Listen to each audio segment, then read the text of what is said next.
Hi friends, বকেয়া ডিএর আবহে এই মুহূর্তে যে বর্ধিত 4% ডিএ অর্থাৎ পশ্চিমবঙ্গ সরকার তাদের যে বাজেটে ঘোষিত সেই 4% ডিএ নিয়ে লাস্ট আপডেট কী এলো এই ভিডিওতে আমরা কিন্তু আলোচনা করব। খুবই গুরুত্বপূর্ণ আপডেট, কারণ আপনারা জানেন গতকাল অর্থাৎ শনিবার কেন্দ্রের ডিএ বাড়তেই নবান্নের তৎপরতা শুরু হয়েছে। বাজেটে ঘোষিত আরও 4%-এর ঘোষণা কার্যকর করতে কিন্তু পদক্ষেপ নিচ্ছে পশ্চিমবঙ্গ সরকার। আগামী কয়েকদিনের মধ্যেই রাজ্যের অর্থ দপ্তর এই বিষয়ে আনুষ্ঠানিক বিজ্ঞপ্তি জারি করবে। ইতিমধ্যেই অন্তর্বর্তী বাজেটে রাজ্য সরকারি কর্মীদের জন্য যে 4% ডিএ সেটার বৃদ্ধি কিন্তু হবে, সেটা ঘোষণা করা হয়েছিল। কেন্দ্রীয় সরকারি কর্মচারীদের মহার্ঘ ভাতা 2% বৃদ্ধি পাওয়ার পর পশ্চিমবঙ্গে ডিএ নিয়ে নতুন করে জোর চর্চা শুরু হয়েছে এই মুহূর্তে। এই আবহে কিন্তু শনিবার অর্থাৎ গতকাল মুখ্যমন্ত্রী মমতা বন্দ্যোপাধ্যায় সোনারপুরের এক জনসভা থেকে কিন্তু জানিয়েছিলেন বাজেটে ঘোষিত যে 4% ডিএ সেটা খুব শীঘ্রই কার্যকর করা হবে। তার কারণ কেন্দ্র সরকার তাদের যে 2% ডিএ সেটা কিন্তু ঘোষণা করে দিয়েছে। তো এই মুহূর্তে সামনে ভোট, তো এই 4% ডিএ কিন্তু খুব তাড়াতাড়ি কার্যকর করা হবে, এমনটা কিন্তু মুখ্যমন্ত্রী স্বয়ং গতকাল সোনারপুরে জানিয়েছেন।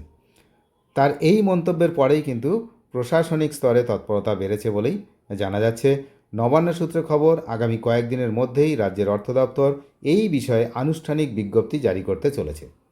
ইতিমধ্যেই অন্তর্বর্তী বাজেটে রাজ্য সরকার কর্মীদের জন্য 4% ডিএ বৃদ্ধির ঘোষণা করা হয়েছিল।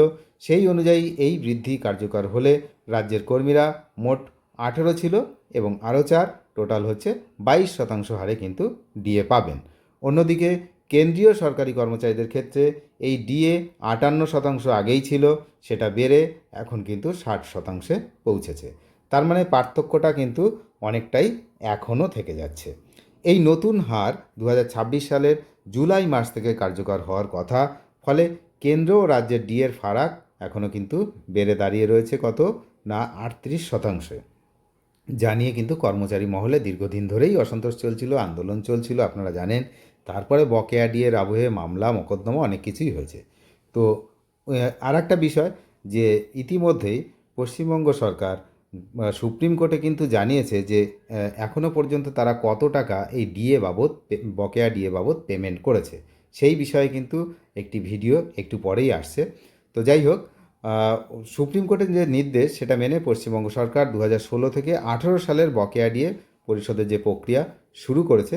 তো একটু পরেই সেই বিষয়ে একটি ভিডিও আসছে, সেখানে থাকবে যে ঠিক কত টাকা এখনও পর্যন্ত পেমেন্ট করা হয়েছে, মানে এই ডিএ, বকেয়া ডিএ বাবদ। তো সেইটা সুপ্রিম কোর্টে যে হলফনামা রাজ্য সরকার জানিয়েছে যেটা, সেইটাই কিন্তু আমরা আলোচনা করব একটু পরে।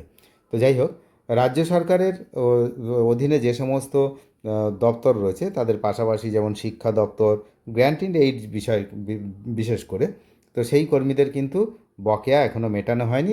এই বিষয়ে তাদেরও দ্রুত মেটানোর চেষ্টা কিন্তু চলছে, এমনটাই কিন্তু জানা যাচ্ছে নবান্ন সূত্রে। তো আগেও অনেকবার আমরা জেনেছি যে তথ্য সংগ্রহের কাজ চলছে, তাদেরটাও মিটিয়ে দেওয়ার চেষ্টা হচ্ছে, যে যাতে এই ভোটের আগে তারাও তাদের বকেয়ার যে ডিএ তার কিছুটা অংশ যেন পায়, অন্যরা যেমন পেয়েছে। কেউ তো পুরোপুরি পায়নি, যার যা হিসাব ছিল তার থেকে সবাই বলছে যে আমরা কম পেয়েছি। তো সেই রকমই কিছুটা হলেও কিন্তু ওই শিক্ষক যারা রয়েছেন, শিক্ষক সমাজ, তো এবং গ্র্যান্ট ইন এইডের অন্যান্য কর্মচারী, তারা কিন্তু এই ভোটের আগে এইরকম একটা পার্সেন্টেজ দিয়ে কিন্তু আপনারা বকেয়ারটা পেতে পারেন, এমনটাই মনে করা হচ্ছে। নবান্ন সূত্রে তেমনই জানা যাচ্ছে যে চেষ্টা করা হচ্ছে তথ্য সংগ্রহ করে এদের টাকাটাও দ্রুত পাঠিয়ে দেওয়া তাদের অ্যাকাউন্টে, যাদের জিপিএফে তাদের জিপিএফে। তো এই হলো বিষয়। কিন্তু 4% যে বর্ধিত ডিএ, যেটা নিয়ে এপ্রিল মাসের 10 তারিখের মধ্যেই কিন্তু বিজ্ঞপ্তি আসার কথা জানা যাচ্ছিল, যে এই বর্ধিত 4%-এর যে বিজ্ঞপ্তি সেটা এপ্রিল মাসের 10 তারিখের মধ্যে এলে কি হয়, এপ্রিলের যে মাইনে সেই মাইনের সঙ্গে এই বর্ধিত 4%টা পেতেন কর্মচারীরা।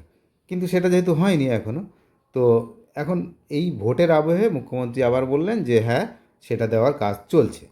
তার মানে এপ্রিলের মাসের বেতন তো হয়েই গেছে, মানে হিসাব হয়ে গেছে। তা সেটা হয়ে গেলে কি হবে না, আপনারা এপ্রিল মাসের বেতনের সঙ্গে ওই বর্ধিত 4% আর পাচ্ছেন না। তাহলে সেই এপ্রিল থেকে দেওয়ার কথা ছিল, তাহলে ওই 4% যেটা বাড়লো সেটা আবারও বাকি হয়ে থাকলো। এই হলো বিষয়। আর বাকি হলে কি হয় সেটা তো আপনারা ভালোভাবেই জানেন, হাড়ে হাড়ে টেরও পেয়েছেন। তো যাই হোক, কেন্দ্রীয় সরকারি কর্মচারীরা ইতিমধ্যেই কিন্তু অষ্টম পে কমিশন গঠনের দাবি জানিয়ে আন্দোলনে নেমেছিলেন। তো ন্যাশনাল কাউন্সিল জয়েন্ট যারা রয়েছে তারা কেন্দ্রকে একটি স্মারকলিপিও দিয়েছে, যেখানে বেতন কাঠামোয় বড় পরিবর্তনেরও প্রস্তাব রাখা হয়েছে। এখন সেগুলো কিন্তু চলছে, আন্ডার কনসিডারেশন রয়েছে সেই সব। তো সেই প্রস্তাব কার্যকর হলে কর্মীদের ন্যূনতম বেতন যেটা 18,000 টাকা ছিল কেন্দ্র সরকারের, সেটা কিন্তু 69,000 টাকায় পৌঁছে যাবে।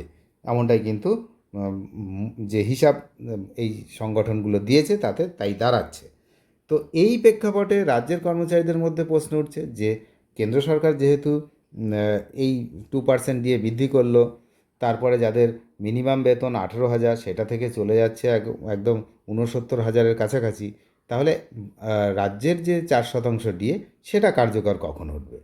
তো ইতিমধ্যেই বঙ্গীয় শিক্ষক ও শিক্ষাকর্মী সমিতির নেতা স্বপন মণ্ডলের তরফে অর্থ দপ্তরে কিন্তু ইমেলও পাঠানো হয়েছে এই বিষয়ে দ্রুত বক্তব্য, যে কী পজিশানে আছে সেটা জানার জন্য কিন্তু ইমেলও পাঠানো হয়েছে।